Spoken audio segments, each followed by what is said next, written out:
Okay. Góðan daginn og velkomin á Menntamorgun Hæfnisetturs ferðaþjónustunnar og samtaka ferðaþjónustunnar og markaðsstofu landshlutana. Ég heiti Ragnhildur Sveinbjarnardóttir og framkvæmdastjóri markaðsstofu Suðurlands og ætla að stýra þessu fyrsta mentamorgni ársins. Á honum verður sjónum beint að þessu spennandi viðfangsefni sem hvernig stafræn tækni að þróast innan ferðaþjónustunnar og hversu mikilvægt það fyrir fyrirtæki að tileinka sér stafrænar lausnir til að tryggja samkeppnishæfni og auka skilvirkni og arðsemi. Þar sem skráning á fundin mjög góð, þá okkur ekkert að vanbúnaði að bara hefja leika og mig langar að byrja á því að bjóða Ólínu að koma og kynna nýjasta verkfæri Hæfnisettursins.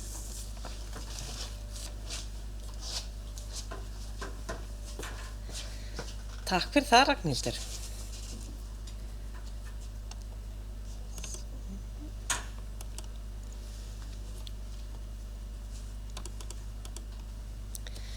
Góðan dag, ég heiti Ólína og vinn sem sérfræðingur hjá Hæfnisettri ferðaþjónustunnar og það sem ég ætla að fjalla í dag spurningin sem við erum að beina til ferðaþjónustunnar þessa dagana og hún svo, býr fyrirtæki ykkar yfir stafrænni hæfni? Og þetta svona spurning sem maður fær alls konar svör við. Afsakið, ég ætla en það sem ég ætla að byrja að gera, ég ætla að segja ykkur stutta sögu sem setur tóninn inn í þetta vegna þess að þetta viðfangsefni getur verið svo víðfeðmt. Ég var í boði daginn og ég svo heppin að mágkona mín, hún helsti vísindamaður í loðnurannsóknum og hún var að segja mér hvað hún var að gera þessa dagana til þess að staðfesta að gögnin að það engin loðna sé rétt og hún var svona komin í svona samtal, já, þetta svona lausn og þetta machine learning og svo segir hún sem við mig, Lína, þú veist sko að það ekki AI og ég jú, ég nýbúin að læra það. Hún bara, já, sko ég gerði bara næstu að fífli, þú veist, ég aðalvísindamaður í þessu og ég sagði að þetta væri AI en ekki machine learning. Hún bara, þú veist, Jesus, þetta ekkert smá, en ég held að akkurat svona sögur sé eitthvað sem að bara mörg okkar að upplega. Við erum ekki með þekkingur, við erum óörugg, við erum feimin við að segja hvað við kunnum og hvað við kunnum ekki. Þannig að þú veist, ég held að þetta endurspeglar svolítið hvernig mörgum líður í ferðaþjónustunni í dag og ég get nú bara nefnt sem dæmi. Ég gleymi eiginlega aldrei þegar ég byrjaði að feta mig spor ég að gera auglýsingar á samfélagsmiðla. Þá hringdi ég mjög gott símtal við vinkonu mína sem sérfræðingur í stafrænni markaðssetningu og ég sagði bara, fyrirgefðu, hvar leiðbeiningar hvernig algoritmar haga sér? Og ég hef ekki ennþá fundið þessar leiðbeiningar og ég held ég muni aldrei finna þær. Þannig að þú veist, sumt ekki til leiðbeiningar fyrir, við þurfum bara að tala saman, vera óhrædd og tala saman hvað við kunnum og hvernig við getum miðlað þekkinguna á milli hvors annars. En nóg þetta. Fyrir rúma ári síðan þá leiddi Hæfnisetrið saman hagaðilega ferðaþjónustunnar og við settum saman vinnuhóp sem samanstóð af ferðamálastofu, samtökum ferðaþjónustunnar, markaðsstofum landshlutana og íslenska ferðaklassan. Og þessi vinnuhópur hafði það að markmiði að svara ákalli greinarinnar sem var að það þarf að auka stafræna hæfni. Og verkefnið var unnið þannig að við gerðum könnun sem var send á úrtak hjá öllum ferðaþjónustufyrirtækjunum sem ég man ekki hvað það var stórt en það í kringu 2200 ferðaþjónustufyrirtæki stafrænt í dag. Síðan fórum við í djúpviðtöl við bæði greinina og svo fórum við líka og hittum þjónustuaðilana. Við fórum í hugbúnaðarhúsin og spurðum, þú veist, hvað eru þið að þjónustuaðið með? Hvað sjáið þið hjá þeim? Og þetta gaf okkur svo góða sýn á hvað þyrfti að gera og það var fyrir vikið nokkuð ljóst bara snemma í ferlinu að það væri tvennt sem þyrfti að gera. Annars vegar þyrftu þau að geta tekið stöðu eins og staðan í dag og bara svona við átt að sjá því hvernig staðan Í öðru lagi þurftu þau að fá vegvísir að því hvernig þau gætu breytt stöðunni og hvernig þau gætu haldið áfram. Þannig að þetta endaði á svona að vera það verkefni sem við vildum fara lengra með og við ræddum við VR á sínum tíma. Þeir innleiddu stafrænt hjól fyrir einstaklinga og við sáum það eftir að hafa heimsótt þau að það var engin ástæða þess að finna upp hjólið. Þau voru í viðskiptum við danskt fyrirtæki sem heitir Mappus og í kjölfar því basically fórum við bara í samningaviðræður við Danina og það var svo ákveðið þarna í október að kaupa þá lausn og síðan þá höfum við verið að vinna að ferðapúlsinum. En þetta er sem sagt þá nýtt verkfæri sem við kynnum til leiks sem til þess að taka stöðuna á stafrænni hæfni. Nú en hvar er best að byrja? Þú veist, hvar, hvenar, hvert á að stefna? Er þetta hættulegt? Getur þetta breytt kosningum hjá Trump? Getur þetta haft áhrif á reksturinn minn? Þetta er allt spurningar sem ferðaþjónustan er að spyrja sig í dag. Og fyrsta skref er náttúrulega alltaf að taka stöðuna og ná einhvers konar núllpunkt. Og síðan þegar maður veit stöðuna, þá getum við sett okkur mælanleg markmið, við getum metið hvað kostnaður fylgir því að fara í svona vegferð, við getum sett upp tímalínu og við getum náttúrulega líka bara síðan með að því að það má taka púlsins oft og vilt, þá getur bara tekið stöðuna og verið þá með mælanlegur árangur á hvernig gengur. En ég ætla nú að leyfa ykkur að skoða þetta verkfæri aðeins betur með mér. Svona lítur þetta út og þetta er sem sagt sjálfsmat sem inniheldur 40 spurningar sem eru sérsniðar að ferðaþjónustunni. Spurningarnar byggja á hæfnimatir frá OECD og með góðri aðstoð frá Datalab hérna á Íslandi og það tekur eingöngu 8 til 10 mínútur að taka púlsinn. Þannig að þetta er bara algjörlega þess virði að skella sér í að taka þetta. Afsakið. Nú niðurstaðan kemur strax og ferðapúlsinn er aðgengilegur bæði á íslensku og ensku og niðurstaðan sem kemur síðan eftir að ég lokið þessu, eftir þarna 10 mínútur, það er gagnvirk skýrsla sem sýnir ykkur betur ég ætla að sýna ykkur hana betur á eftir fyrirgefðu. Komin í undan mér í glærunum. En stjórnendur geta sem sagt tekið stöðuna og þeir geta, ég mæli stundum með því að þeir taki sem sagt fleiri en einn stöðuna vegna þess að eins og ég sagði áðan þá er þetta sjálfsmat. Sjálfsmati byggir á því hver þín upplifun er á hvernig staðan er. Svo getur vel verið að sá sem sá mannauðsmálin. Hann sér á stöðuna allt öðruvísi og sá sem stýrir upplýsingatækninni, hann sér þriðju niðurstöðuna. Þannig að það er mjög gott að fleiri en einn taki púlsinn, svo byrjið þá saman og það er þá líklegra til þess að vera endanlega niðurstöðuna eða svona eins nálægt en hún getur orðið. Eins og ég nefndi áðan að þá er þetta gagnvirk skýrsla og það er svona yfirleitt eins og hérna bara. Þetta er yfirleitt þá yfir bara eitthvað ónefnt fyrirtæki og þetta eru 6 víddir sem við erum með í lausninni og það er hægt að grafa sig ofan á hverja vídd fyrir sig og bara til dæmis ef ég var stjórnandi sem hefði fengið þessa niðurstöðu þá myndi ég horfa á þetta og segja, heyrðu, ok, mér langar mjög mikið að sjá hvað gerast hérna í fjárfestingum í stafrænum lausnum. Það er 12%, það er ekkert jafnvægi hérna á þessu hjóli. Það er eitthvað þarna sem þarf að skoða betur. Meðan að ég myndi segja bara, ok, við erum að gera bara nokkuð góða hluti í varðandi samskipti við viðskiptavini. Þannig að ég er greinilega svona að gera einhverja góða hluti þar.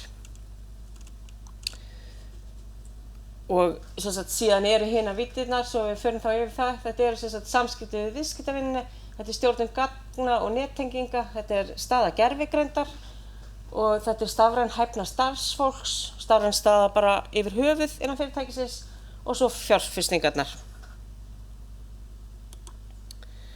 Nú það er þetta að nýta ýmsa leiðir til þess að rýna niðurstöðurnar betur og grafa dýpra og hér til dæmis erum við að skoða, ég tók þessar 2 víddir sem að svona, þú veist, önnur gekk mjög vel og hinn ekki eins vel og þá sjáum við að sem sagt, maður getur svona myndrænt séð hvernig stigagjöfin raðast niður á hverja vídd fyrir sig og sömuleiðis er síðan við erum með svona flokkunarfræði á bak við hverja spurningar þannig að í fjárfestingunum er viðkomandi til dæmis byrjandi en hann er svona verða nýgræðingur þegar kemur að samskipti við viðskiptavini og síðan á toppnum á píramídnum þá ertu orðin leiðandi í greininni hvað varðar stafræna hæfni. Og síðan lengst til hægri þar þá sýnd dreifingin á hæfninni sem að viðskiptendurnir gagnvart þessum tveimum víddum svöruðu. Og svo þessi lausn þannig að það alltaf hægt að fara dýpra og lengra ofan í gögnin og bara að sjá til dæmis textan frekari upplýsingar, ef þið ýtið á það, þá þið fara að grafast lengra ofan í gögnin. Og fyrir þá sem að vilja bara hreinlega fara í einhverja rótagreiningu eða annað slíkt, þá bara hægt að skoða hverja spurningu fyrir sig. Og þá sjáið þið út frá litakóðunum hvaða vídd það og svo svona hvar þið standið. Og þarna þá náttúrulega myndir maður svolítið svona annars vegar horfa á það sem mjög neðarlega og svo náttúrulega líka gott að horfa bara til þess sem gengur vel. Nú skýrslan, hún veitir stjórnendum aðgang að fræðslutorgi sem að styður við spurningarnar sem eru í könnuninni. Fræðslutorgið, það hægt að leita sér að upplýsingum varðandi bara námskeið, fræðslu, stuðningsefni, alls konar lestrarefni, greinar og þetta torg sem við erum endalaust að viðhalda. Við erum endalaust að meta hvort þetta séu viðeigandi upplýsingar, hvort það séu takt við tæknina sem í gangi í dag og það raunni sama á við spurningarnar. Þetta verða ekki spurningar sem verða bara í ferðapúlsunum aldra ævi. Við munum alltaf fylgjast með hvað að gerast varðandi nýjustu tækni og svo sömuleiðis hvort breytingar verði á gögnunum frá OECD.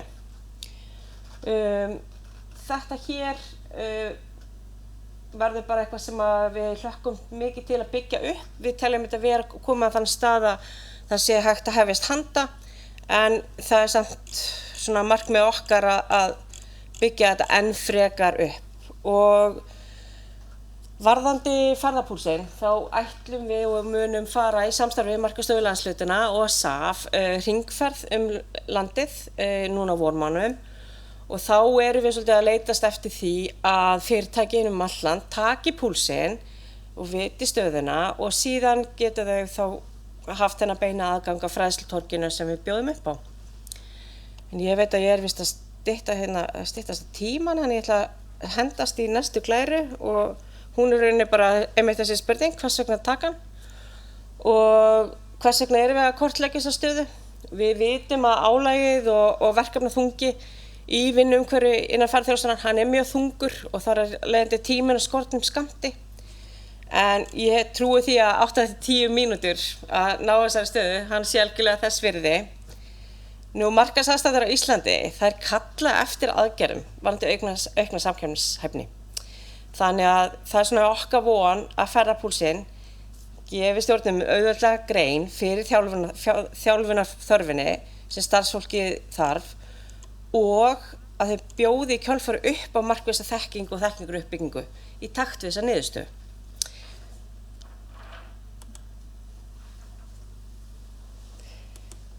Fyrir þá sem vilja, þá hérna QR-kóði, beint skellleikurinn, taki púlsinn.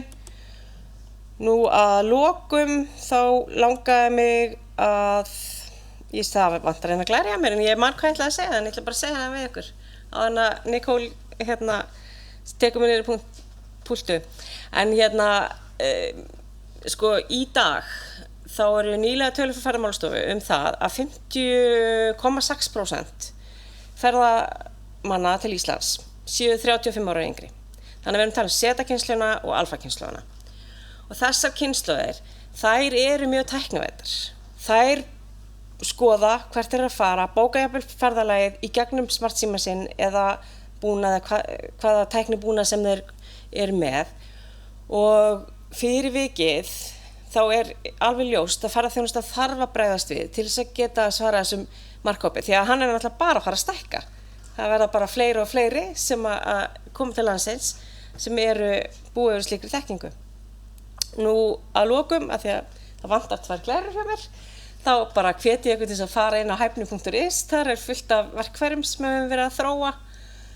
Það mikið af nýjum verkfærum núna og ég ætla bara ekki að hafa þetta lengra og segja takk fyrir mig.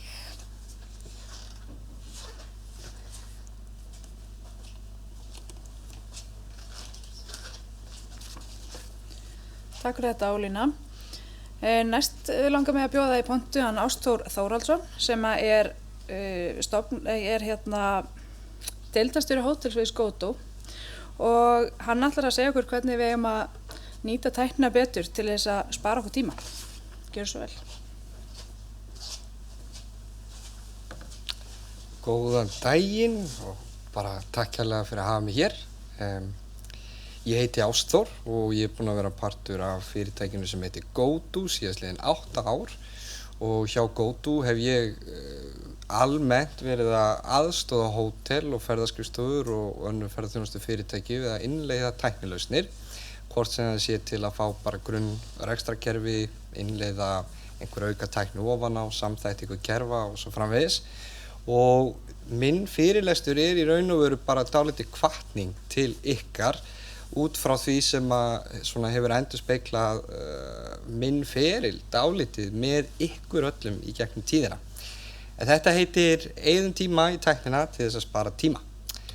Og á mínu ferðalagi og á svona smá innri skoðun hjá okkur í GoTo og þegar við tölum við okkar viðskiptavini að þá spyrjum við stundum bara einfaldrar spurningu. Er tækni þín nýtt til hins fyllsta? Og jú, vissulega það þurfa ekki allir sömu hlutina, en þegar þú kaupir þér einhvers konar rekstrarkerfi eða bara einhvers konar tól og tæki, þá er þetta rosalega góð spurning til að byrja að spyrja sig, hvort sem þú sért að taka ferðapúlsinn, ákveður svo að fara og fjárfesta í einhverjum kerfum, hvernig ætla ég að nýta með tæknina og út frá því getur við valið hvaða tækni þú þarft líka. En af okkar það bil 2000 samstarfsaðilum á Íslandi og heim allan að þá myndum við telja að það séu bara svona cirka 35% þeirra sem að fullnýta sér tæknina. Og þá get ég nefnt til dæmis gagnaskýrslur, samantekt á gögnum, hvort sem það sé verið að tengja kerfin við önnur kerfi, hvort sem það sé verið að nýta sér sjálfvirkni möguleika inn í kerfinu og svo framvegis. Og í þessu samhengi þá hef ég talað stundum hann Davíð félaga minn. Og Davíð er nefnilega ótrúlega hress týpa og hann á nóga pening, þannig að hann getur fjárfest í tækni og keypti sér ótrúlega flottan sportbíl en keyrir hann bara í fyrsta gír. Þannig að það gagnast honum voðalega lítið að eiga bíl sem getur keyrt á 200 sem að hann keyrir bara 30. Og satt að segja þá held ég að við öll getum örugglega endurspeglað okkur í þessu að einhverju leyti. Jafnvel ég keypti mér bara nýjan bíl daginn og svo fattaði ég að nokkru vikur seinna ég vissi ekki hvað allir takkarnir inn í bílnum gerðu af því að ég átti bara Suzuki Jimmy fyrir sem að gat farið upp á fjöll og nú var ég með eitthvað tölvustýrðan bíl sem að með alls konar tækni sem ég vissi ekki alveg hvað var að gera. Til dæmis eins og að hreinsa loftið inn í bílnum. Hvað er það? Ég vissi það ekki fyrir nýlega. En ef við ætlum að byrja að spá í þessu og greina þetta hjá okkur, þá tók ég svona örlítið saman og til þess að greina þá er gott að búa til plan og mér langar að einblína á þessa 2 hluti sem er mannlegi þátturinn og svo bara tæknin okkar. Og mér langar að segja að mannlegi þátturinn, hann endurspeglar ofboðslega mikið á það síðra. Og það er það sem að mín reynsla hefur kennt mér aðalega í gegnum mín 8 ár hjá GoTo sérstaklega. Og ef við tökum mannlega þáttinn fyrir, þá sett ég niður hérna nokkra punkta sem eru eftirfarandi. Framþróun, mælingar og frammistöðu, þjálfun og menntun, ánægja, samskipti og upplýsingagjöf og svo að lokum öryggi. En mér langar að einblína kannski og byrja að tala sérstaklega þjálfun og menntun. Af því að ég hef svona pínulitla tilfinningu að við Íslendingar gætum alveg styrkt þennan hluta af okkar vinnukúltúr, vil ég kalla. Og það væri held ég mjög jákvætt fyrir alla og ég get sagt að fyrir mitt leyti áður en að ég átti heima í Hollandi og var að vinna fyrir bandarískt fyrirtæki og þar voru endalaust af þjálfunarkursum og endurmenntun af námskeiðum og þess áttar sem var skylda að fara í gegnum. Og ég var dálítið ungur og mér fannst þetta pínulítið þreytandi bara. Og sölunámskeið eða þjónustunámskeið, hvað sem maður þurfti að fara í gegnum. maður var eiginlega bara, annað námskeið. Og svo kemur maður til Íslands og talar bæði við fyrirtækin sem í þjónustu hjá okkur og jafnvel hjá okkur í GoTo, bara innri skoðun. Hvað erum við að gera til að þjálfa okkar eigið starfsfólk og passa upp á að þau geti notað rekstrarkerfin okkar og ekki síst bara önnur kerfi sem að gagnast þeim í daglegri vinnu. Þá er ég bara að tala um Excel og þá er ég að tala um fjarfundabúnað til dæmis. Ég held að við öll þekkjum, og sérstaklega eftir COVID, að mæta á fjarfund og hann byrja 10 mínútur seint að það eru 2-3 sem ná ekki heyrnartólunum og mikrofónunum í lag. Og þá veltir maður fyrir sér, þarf ekki bara svolítið að fara yfir þetta, kenna fólki á Bluetooth. Og ég seti þetta í einfalt samhengi af því að þetta eru dæmin sem að við öll þekkjum. En þá getum við líka spurt okkur, fyrir okkar innri rekstrarkerfi til dæmis, hvernig vitum við, mælingar og frammistaða, hvernig vitum við að okkar starfsfólk er að nýta okkar rekstrarkerfi vel? Og það fer auðvitað eftir í hvernig kerfi við erum að nota. En það er hægt að gera ýmsa hluti og það er auðvitað, hægt að gera einhvers konar próf, það er hægt að tilnefna eitthvað sem svona champion af kerfinu innan fyrirtækisins sem passar að allir séu með þá getu sem þeir þurfa til þess að vera með góða frammistöðu í kerfinu. Og svo framvegis og þið held ég kannist öll við þetta sem eru að hlusta hér og því segi ég þetta er hvatningarfyrirlestur og bara haldið þið áfram að þjálfa, mennta og finnið ykkar leiðir til að mæla frammistöðuna. En framþróunin, hún tengist einmitt þessu að ef að við erum bara svolítið svona með status quo og það einkennist oft, við erum mörg hver kannski ekkert með rosalega mikið af starfsfólki á okkar höndum eða jafnvel of mikið af starfsfólki á okkar höndum og þá verður bara svona daily operations, það verður allt í lagi. Já, í hótelum til dæmis, við getum checkað inn, checkað út, rukkað og svo framvegis, en hvaðan kemur framþróunin? Hún kemur að einhverju leyti frá tækniþjónustu aðilunum okkar, þeir segja, herðu, við erum komið nýja lausn inn í kerfið okkar, en að mörgu leyti og það sem ég hef séð á mínu ferli er að framþróunin gerist á gólfinu. Það kemur hugmynd, segja, herðu, af hverju getum við ekki gert þetta svona og svo framvegis. Og í því langar mig að tengja það við ánægju og samskipti og upplýsingagjöf. Að búa til kúltúr þar sem að starfsfólkið er hvatt til þess að ræða málefnin, til þess að spyrja spurningana. Af því að oft, og ég get sagt í okkar tilfelli, þá er hægt að gera eitthvað inn í kerfunum sem þeir eru að nota sem að bara, það vissi ekki einhver af. Og svona upplýsingagjöf á það til að glatast líka þegar einhver starfsmaður hættir, einhver super-user sem er oft talað hætti og núna er hann bara ekkert í staðar lengur og nú man enginn hvernig á að taka út þessa skýrslu eða eitthvað slíkt. Þetta endurspeglar allt á ánægjuna eins og ég kom fram á en að lokum langar mig bara að tala aðeins um öryggi í mannlega þættinum og við vitum það öll að það er alltaf hætta á að það sé brotist inn í kerfin okkar og mér langaði bara svona að benda á það að þetta er partur af þjálfun og menntun. Yfir 80% af öllum gagnaárásum og innbrotum í tölvukerfi í dag eru ennþá að gerast í gegnum mannlega þáttinn. Það er þegar einhver opnar eitthvað tölvupóst og ítir á eitthvað lén sem hann á ekki að íta á og svo framvegis. Og allt þetta tengist saman. En áfram, ég langar að styðja við það sem Ólína var að segja hérna áðan. Þetta er svolítið svona verkefnastjórnun, hver, hvenar, hvað og hvernig. Og við þurfum að finna tíma til að fara yfir þessi atriði og út frá því flokka niður hvað það er sem skiptir okkur máli. Er ég að eyða of miklu tíma í tölvupósta, til dæmis? Get ég látið gervigreind svara tölvupóstunum mínum að einhverju leyti? Er ég að fá of mikið af símtölum inn á vinnustæðið minn? Get ég notað einhvers konar síma gervigreind eða eitthvað slíkt? Innritunarferli, til dæmis á hótel, get ég notað sjálfvirkar innritunarlausnir. En tæknin okkar,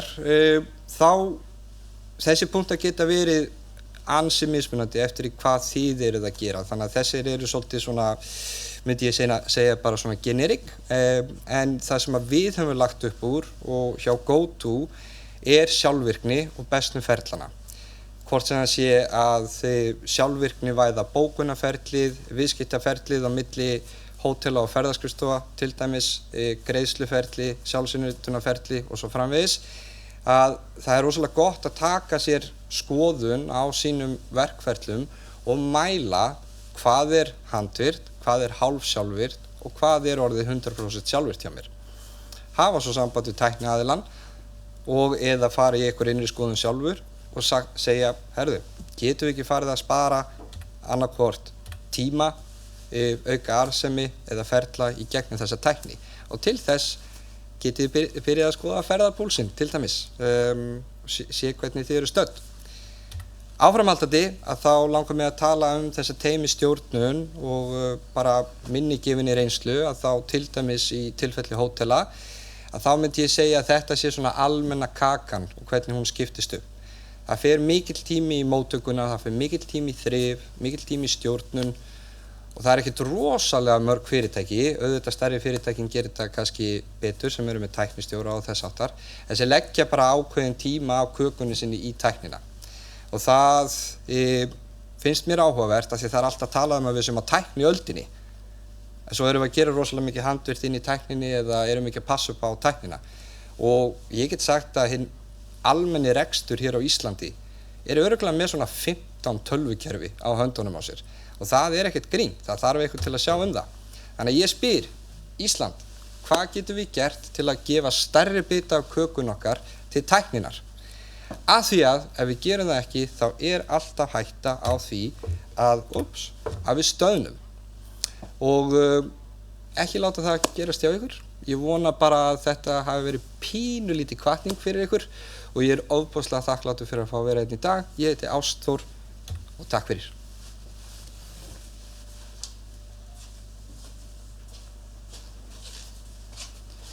Takk fyrir Ástþór.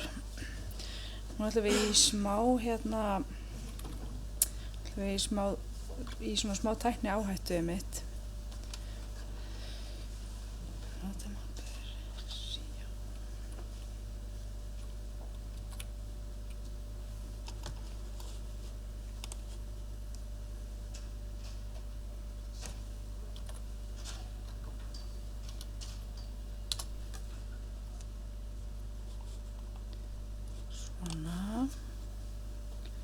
Þessi hafast hjá mér. Flott. Geggjað. Þetta gat maður. Herru, næst vil ég nefnilega bjóða hann Brynjólf Borgar Jónsson, stofnanda og framkvæmdastjóra Datalab, til þess að koma og segja okkur aðeins gervigreindina og hugbúnað sem hugsar. Takk hérlega fyrir. Já, þetta ekki grunaði mig fyrir örfáum árum að ég væri að fara að tala hugbúnað sem hugsar, en hingað ég kominn og þetta sem sagt, eins og sem við myndum segja, new kid in town, það gervigreindin, hún veggur eftirtekt og mikið í umræðinu og ég ætla bara að fara aðeins yfir sviðið og tala með almennum hætti þessa tækni. Aðeins okkur, við erum sem sagt, Datalab búið að vera til síðan 2016 og við erum búin að vera klári í gervigreind alveg síðan þá. Við sem sagt erum sérfræðingar í gagnatækni og okkar viðskiptavinir eiga gögn og saman erum við að búa til lausnir. Við köllum það snjallar og við veitum líka ráðgjöf og hagnýtingu þessara tækni og ekki vanþörf á og við erum með mjög flott teymi sérfræðinga í gervigreind og gagnatækni og saman erum við að vinna lausnir og veita ráðgjöf með fullt af fyrirtækjum og stofnunum hérna á Íslandi. En málanna, gervigreindinni, það ný og klassíski skólinn, mér finnst gaman að lýsa því þannig. Því gervigreindin, auðvitað þetta spunagreind, Generative AI, sem við erum búin að vera að fylgjast með núna undanfarin 3 ár og framþróunin bara ævintýraleg, en það má ekki gleyma þessari gömlu góðu hefðbundnu gervigreindinni, eða traditional AI, stundum talað þrönga gervigreind og það var vísað í loðnuleit áðan og ég myndi segja að það hefði verið þröng gervigreind, bara til þess að koma inn á það. Nú undir spunagreindina falla allskyns lausnir sem við könnumst við, eins og til dæmis ChatGPT eða Claude eða Gemini, Notebook frá Google eða DeepSeek og Arin okkar til dæmis spunagreindalausn.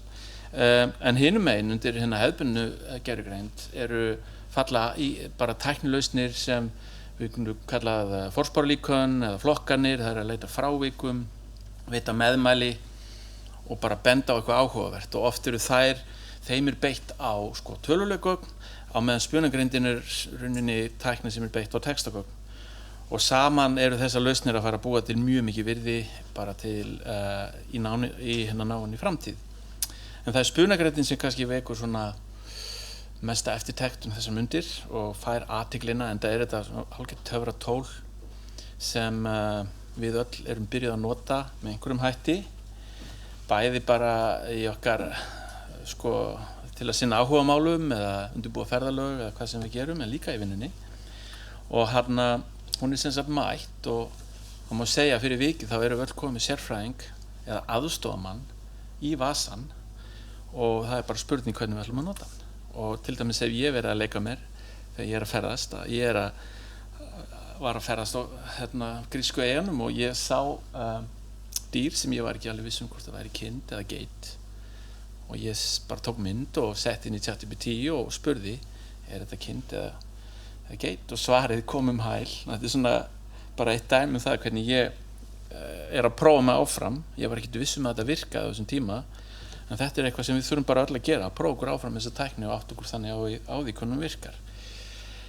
En svona þegar við erum að nota hana, bæði leik og starfi, þá má segja að hún þessi tækni, hún þjappi þekkingu sem á stafrænu formi í auðmeltanlega og sérsniðna móla. Við spyrjum hvað sem og fáum svarið hæl. Þannig að hér til dæmis bara svona klassískt dæmi. Ég að kynna mér hennan jazzpianista sem heitir Ahmad Jamal og ég bara spyr í Gemini í þessu tilfelli í staðinn fyrir að googla. En í staðinn fyrir að fara í gegnum einhverja hlekki og lesa mig til hann, þá fæ ég bara þekkinguna beint matretta ofan í mig og ég held áfram og ég spyr einhver lög og albúm með honum, plötur, og að lokum segi ég bara, heyrðu, at YouTube, af því ég náttúrulega inni í þessu Google umhverfi, komdu bara með flottar upptökur með honum. Og ég þarf ekki að gera það sjálfur, að spara mig heilmikið tíma. Og við getum haglega yfirfært þetta yfir á okkar vinnustaða sem við erum að gera einhverjar rannsóknir á einhverjum málum, að það mjög þægilegt að nota þessa tækni í þeim tilgangi. Og í auknum mæli svo þessi tækni að fara að reka fyrir okkur erindi í stafrænum heimi, erindi sem hafa skýrt upp af og endi, og þá erum við komin inn á svið agentana eða erindrekar eins og við köllum þá, og þeir eru til þjónustu reiðubúnir, og á þessu ári, við köllum þetta verður ár erindrekans, að munu erindrekarnir búa til heilmikið virði og við munum öll fara að nota þá í leik og starfi, í rauninni til að leysa verkefni sem við leystum áður í tölvum. Þeir munu leysa verkefni fyrir okkur í tölvum og auðvitað eru þetta verkefni sem við leystum áður með blýant og blaði.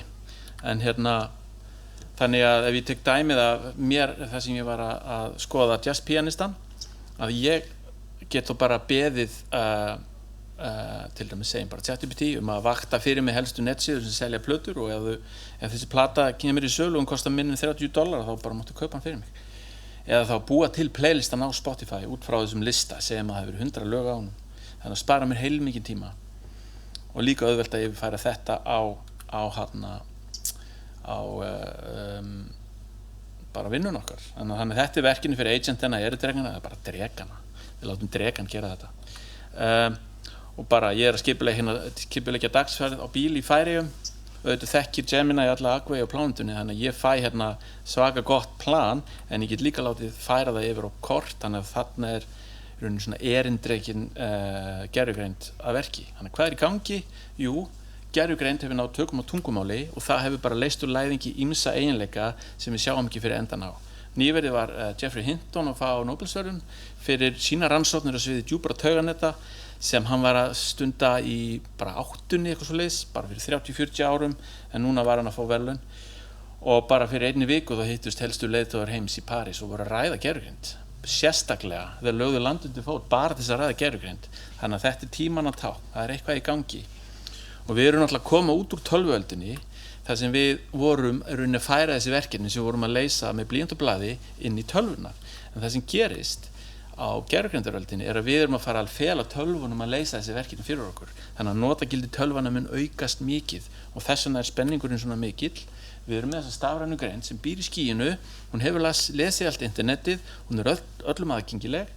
Við gefum henni fyrirmæli okkar einn tungumáli og fáum tilbaka bara mjög gott efni sem stenst virkilega og algjörlega kröfunar sem við gerum til okkar sjálfur að rúmlega það. Og þetta tækni sem getur gert marga hluti eins og rafmagn og gufuafl og svo framvegis. Tímamóta tækni. Þannig að við erum að fela tölvum verkefni sem áður voru færi, sem við leystum áður og kröfðust hugsunar. Þannig að við erum að vélvæða ekki vöðvaaflið, heldur hugaraflið. Þess vegna þetta líka svo juicy viðfangsefni. Þannig að það eru ýmsir geirar hana úti, meðal annars ferðaþjónusta, sem hafa verið að stafvæða bara stóran hluta starfseminnar með því að fjárfesta í tæknilausnum og í auknum mæli getur þau nú farið að fela tölvum verkefni sem fólkið sinnti áður. Og líka verkefni sem var ekki hægt að leysa því að það var bara of dýrt að fela fólkinu að gera það. Þannig að spunagrindin að fara að gera þau, að leysa þau fyrir okkur, eða þá erindrekanir. Þannig að heimurinn að breytast og þessi nýja tegund hugbúnaðar sem að koma fram, hann hugsar með mállíkonum. Þannig að rauninni hann alltaf vega samskipti við mállíkonin, stafrænugrindin í skýinu, til þess að fá nánari leiðbeiningar. Það það sem að gerast á bak við tjöldin þegar við notum þessar græjur. Þannig að ég hérna bara með stutt samtal. Ég að skipuleggja gönguferð Laugaveginn og að tala við ChatGPT og þetta bara svona klassist, búið til eitthvað plan fyrir mig og svo ég að spyrja rútuferðir, en fjórði hlutin þá, hei, geturðu bókað þetta bara fyrir mig? Það það sem að koma núna og það það sem þessir agentar eða erindrekin gervigreind. Þannig að það verið að leysa fyrir mig verkefni sem áður hefði ég þurfti að leysa áður. Þannig að þetta raunin eins og spjalla við mannesku sem hefur lesið allt internetið og rúmlega það, líka kannski okkar eigin gögn og henni ýmislegt til lista lagt. Hún getur ekki bara skrifa texta, hún getur búið til myndir og svo hann að fara að gera fyrir okkur ýmislegt. Þannig að það ekki skrítið að við höfum svolítið áhuga á þessari tækni og hún vekur það mikinn áhuga að æðstu embættismenn eru farnir að fljúga yfir halvan hnöttinn til þess að tala saman hana. Þannig að við erum basically, ef við spáum í það, að nota þessa tækni, spunagrindina, til þess að fá beinan aðgang að þekkingu, ekki bara upplýsingum. Og það skrefið sem við höfum verið að taka, við höfum bara átt okkur á. Þannig að við setjum aran okkar þangað inn. Þannig að við getum farið að hagnýta þekkinguna í staðinn fyrir að eyða öllum tímanum í að búa hana til, garfa í gögnum, í leik og starfi sem sagt. Og auðvitað vakna ótal spurningar þegar svona tækni kemur fram. Hvernig getum við nýtt hana? Hvernig megum við nýtt hana? Eru gögnin okkar tilbúin? Auðvitað skipta þau mjög miklu máli. Og erum við tilbúin? Erum við klárir gervigreind? Þannig að við mælum með að samtalið eigi sér stað áður en hlaupið af stað. Því að þessi tækni, þessi töfratækni, auðvitað hún hluti af stærra samhengi sem þarf að skoða.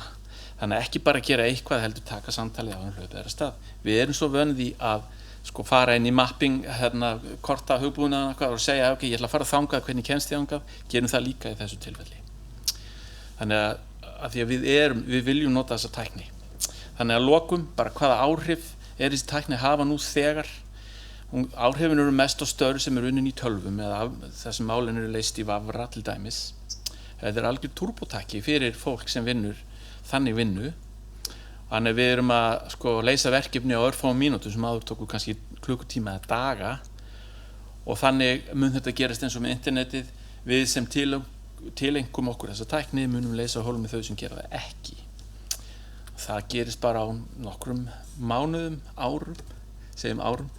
Hvað breytist?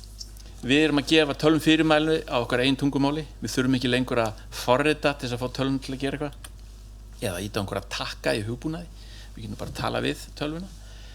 Við hugsum, gefum fyrirmæli en við getum líka að nota tölvuna til þess að hjálpa okkur að hugsa sem mjög áhugavert. Og við munum bara að fela tölvum sífellt fleiri verkefni en það þetta frábæri þjónar og svo það erindrekanir sem gera sjálfvirknivæðinguna og mótstæðilega, sérstaklega í þessum verkefnum sem hafa skýrt upp af og skýran endi. Til dæmis að bóka eitthvað eða búa til einhverja reglubundnar skýrslur og svo framvegis. Þannig að ég þakka kærlega fyrir, vonandi að hafi varpað ljósi á þessa ágætu tækni.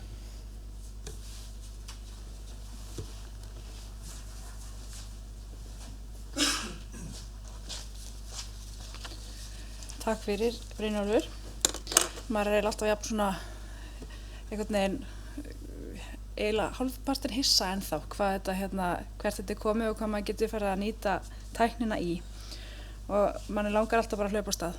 Þannig að en til að halda áfram með fundinn þá langar mig að bjóða næst hérna til mín Sigfúsi Steingrímssyni, forstjóra Nordic Visitor og Hafdísi Þóru Hafþórsdóttur, vöruþróunarstjóra Nordic Visitor og koma í smá spjall hvernig þau eru að nýta gervigreindina.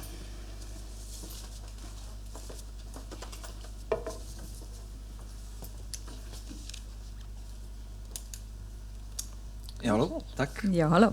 Það er sæl.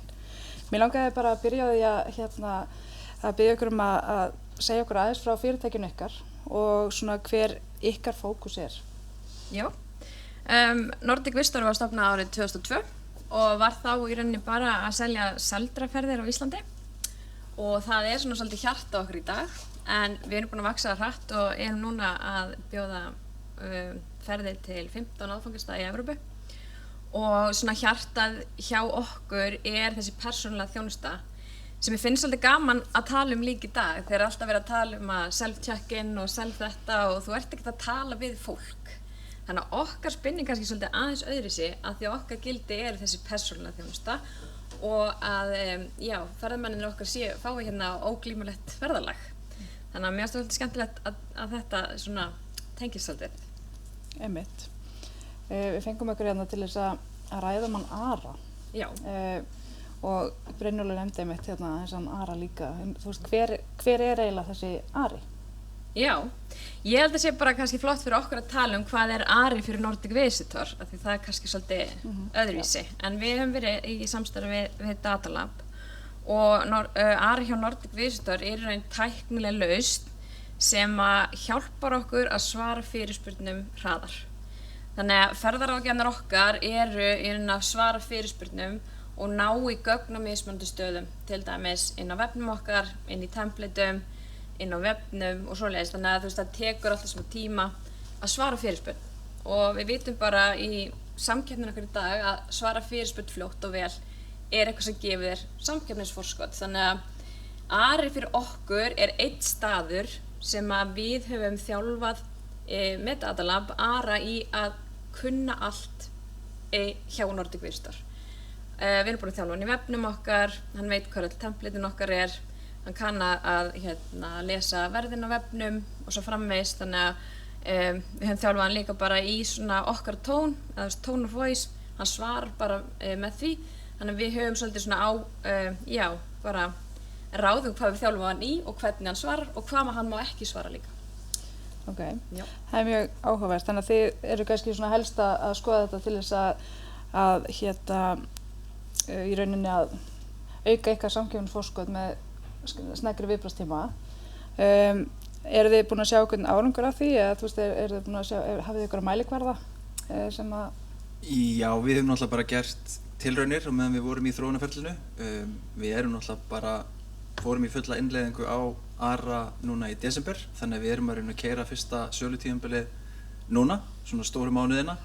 Þannig að endanlega niðurstaða kannski á nákvæmlega hversu mikinn tíma þetta sparar er kannski ekki komið, en þær tilraunir sem við gerðum, þær sýndu augljóslega, sérstaklega þegar maður er að eiga við svona einfaldari fyrirspurnir, að við gátum sparað gríðarlega mikinn tíma.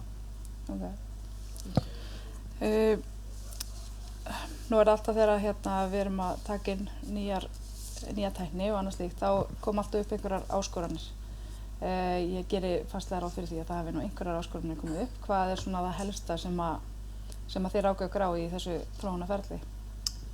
Náttúrulega í fyrsta lagi áttar maður sig því að starfsfólk mögulega geti verið aukandi þegar við erum að taka upp svona lausnir, að þetta sé komið til að taka störfin af fólki. Þannig að við bara pössuðum að taka starfsfólkið inn í ferlið alveg frá upphafi, þannig að sölumennir okkar voru í öllu þróunarferlinu og við líka útskýrðum mjög vel hver ætlunin var og ætlunin í rauninni var að taka í burtu þessa vinnu sem að skapar kannski ekki mikið virði fyrir viðskiptavini. Það er að sækja eitthvað texta þangað, sækja eitthvað verð þangað, eitthvað sem viðskiptavini sér ekki. Í rauninni til að fría upp tíma hjá sölumenninu til þess að geta tekið símtölin og tekið tjattið og hitt fólk í persónu. Þannig að rauninni að skapa meiri tíma fyrir þessa persónulega tengingu, frekar heldur en að vera langt fram yfir hádegi bara að finna gögn og svara tölvupóstum.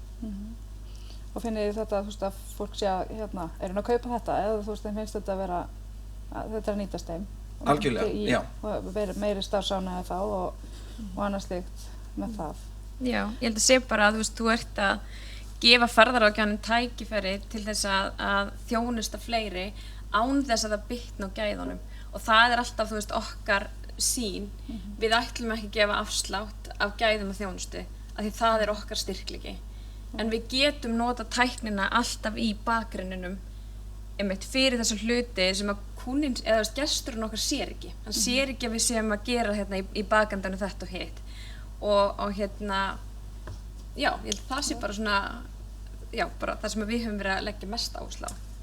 En svo líka kannski varðandi hindranir er að við völdum þá leið að láta Ara aðeins svara út frá okkar gögnum og hérna, við eigum mjög mikið af gögnum, sérstaklega fyrir Ísland, en svo náttúrulega erum við í útrás og við erum að opna nýja áfangastæði og það er kannski þar sem við sáum að svona takmarkanir líka og smá hindranir er að ef við eigum ekki efnið, ef við eigum ekki svörin við öllum spurningunum, þá náttúrulega eigum við erfitt með að þjálfa Ara í að svara.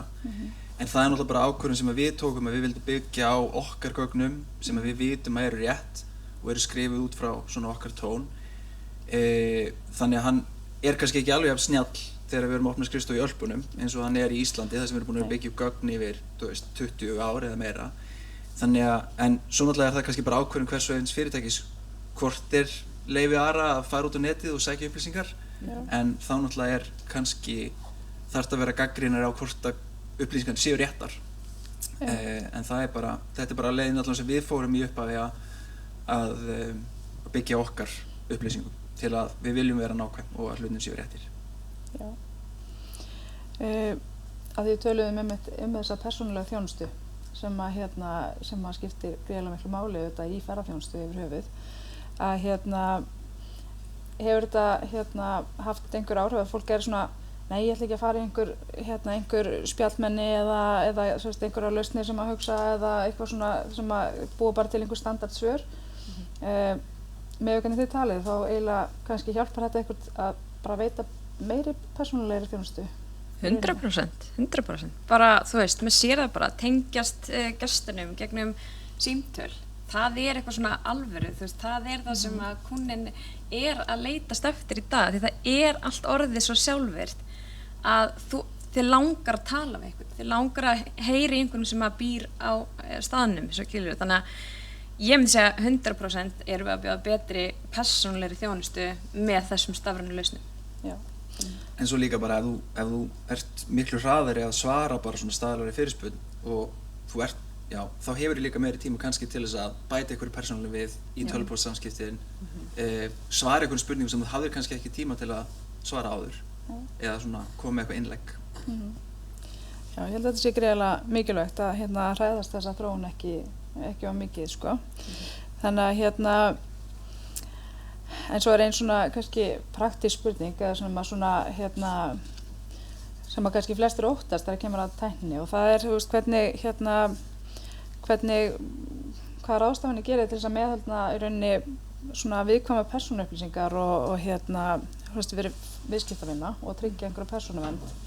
Þú veist, er þetta eitthvað sem að þessi tæknilausn í rauninni passar upp á eða Já, getur eitthvað gerst? Fyrsta lagi náttúrulega treystum við á Datalab að hjálpa okkur með öryggismálin. Nei, en lausnin sem slík hún er ekki tengd inn í eitthvað gagnagrunn þar sem eru viðkvæmar persónuupplýsingar. Þetta er rauninni sjálfstæð lausn sem að byggir á textagögnum þar sem eru rauninni engar viðkvæmar persónuupplýsingar. Þessi samskipti eiga sér oft stað í kannski upphafi ferilsins þar sem að við erum mögulega bara með nafn og e-mailadressu.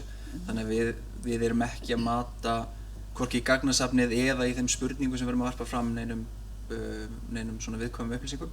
En þetta er að sjálfsögðu eitthvað sem maður verður að vera á varðbergi fyrir og við ætlum náttúrulega að tryggja að ekkert fari út. Einmitt, akkurat. En svona bara ef þið horfið inn í framtíðina, nú eru þið komin meintilega langt með þetta og eru að skoða þetta. Þú veist, er þetta eitthvað sem að þið sjá fyrir ykkur að halda áfram að þróa eða þessar eða nýja lausnir svona í ykkar starfi? Þú veist, er eitthvað svona fleira sem þið sjáið inn í framtíðina?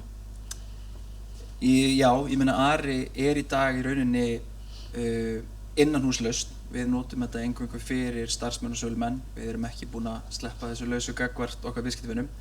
En ef okkur gengur vel áfram að þróa lausnina og þá sjáum við fyrir okkur að Ari gæti þjónusta viðskiptavinnur okkar utan opnunartíma Við erum náttúrulega, við erum bara að vinna 7 tíma á dag og og okkar viðskiptavinir eru miklu leyti til í Norður-Ameríku og þeir eru að mæta á vefinn og mæta á spjallið þegar við erum farin á vinnu.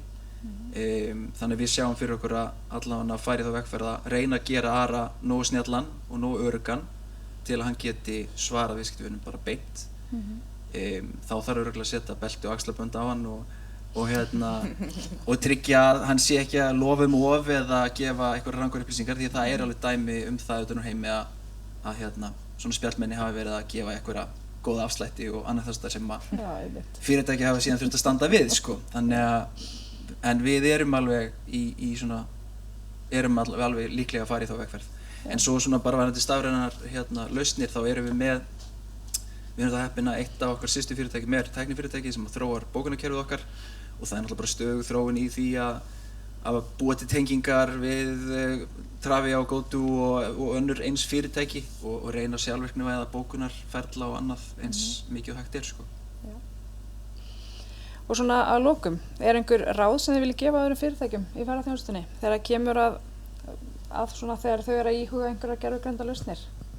Já, ég held bara fyrst og fremst, ég held að Óli þú hefur líka talað þetta, bara taka, hvar púlsinn og í rauninni fara í gegnum alla ferlan ykkar, hvort sem þjónustuferlin eða söluferlin og vera búin að gera það.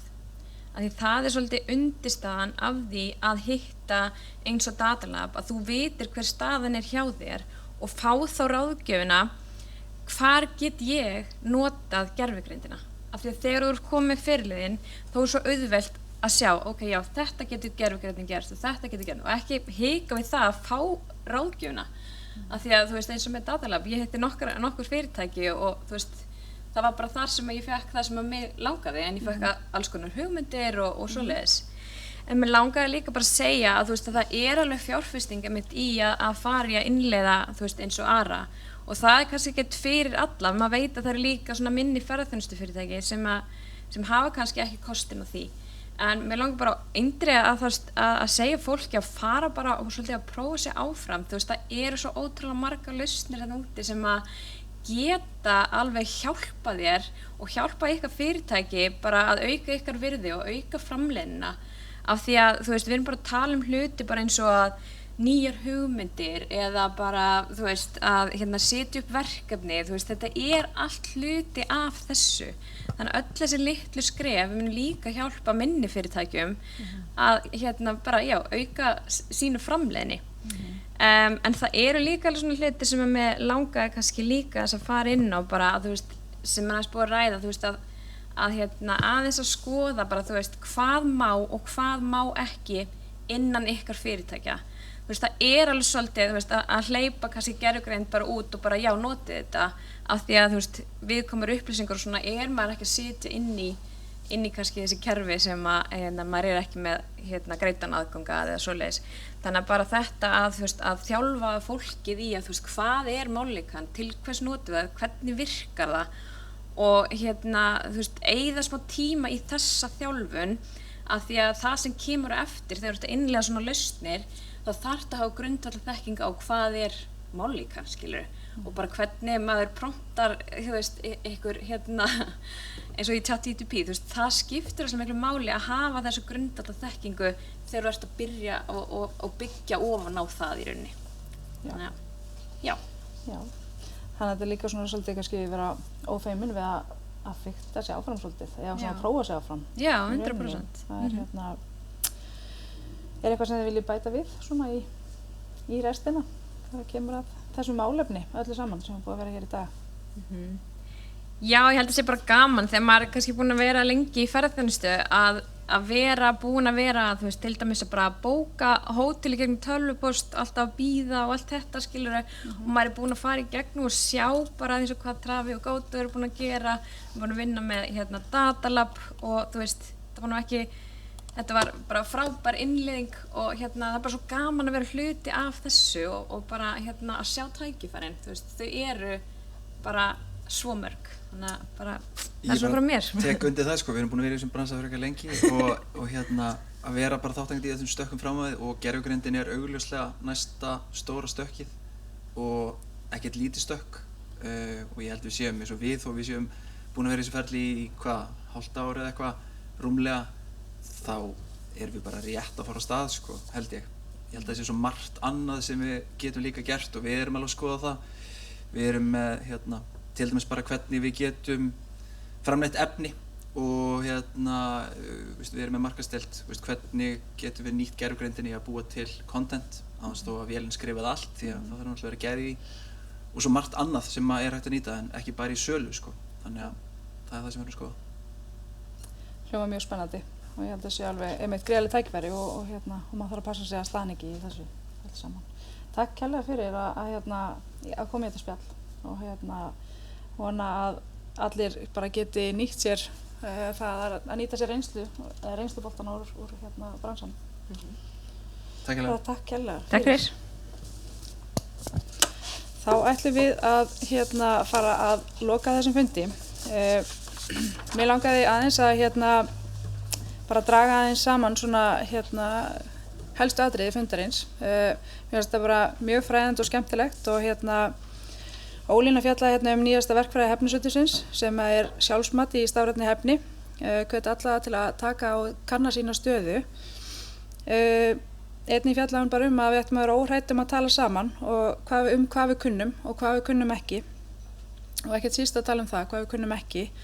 Á þessum hraðskreiða tækniþróunartíma er það gríðarlega nauðsynlegt og nauðsynlegra en áður, myndi ég segja. Ástþór fjallaði tæknina og hvernig við nýtum hana. Nýtum við hana til fulls. Stöndum við eitthvað nógu vel í þjálfun og menntun starfsfólks. Og þá sérstaklega þegar við erum að taka inn nýjar tæknilausnir. Ég held við getum öll tekið þann pól með okkur og þann punkt að ég held við getum öll bara að stafa okkur betur í því. Brynjólfur fór yfir sviðið þegar kemur að gervigreindinni, hvernig við erum að nýta hana og hvaða tækifæri við höfum á að nýta gervigreindina. Það eru heilmörg tækifæri sem liggja í notkun þessara AI agents eða erindrekum og mun aukast enn frekar. Og það er bara með gervigreindina eins og margt annað að það er mikilvægt að ræða málinu og ákveða hvert við ætlum að fara áður en við leggjum af stað og hvernig við ætlum að komast þangað. Og áttum þetta góða spjall við Hafdís og Sigfús. Þannig að ég vil bara þakka kærlega fyrir ykkur sem voru með erindi hér í dag og Hæfnisetrinu og SAF og Markaðsstofu Landshlutana fyrir að skipuleggja viðburðinn. Og erindin verða aðgengileg eða upptakan verður aðgengileg á hæfni.is og Facebook síðu Hæfnisetursins þar sem þetta er búið að vera í útsendingu í dag og YouTube síðunni þeirra. Og já, þá held ég vilja bara þakka fyrir áhorfið og bara takk fyrir í dag.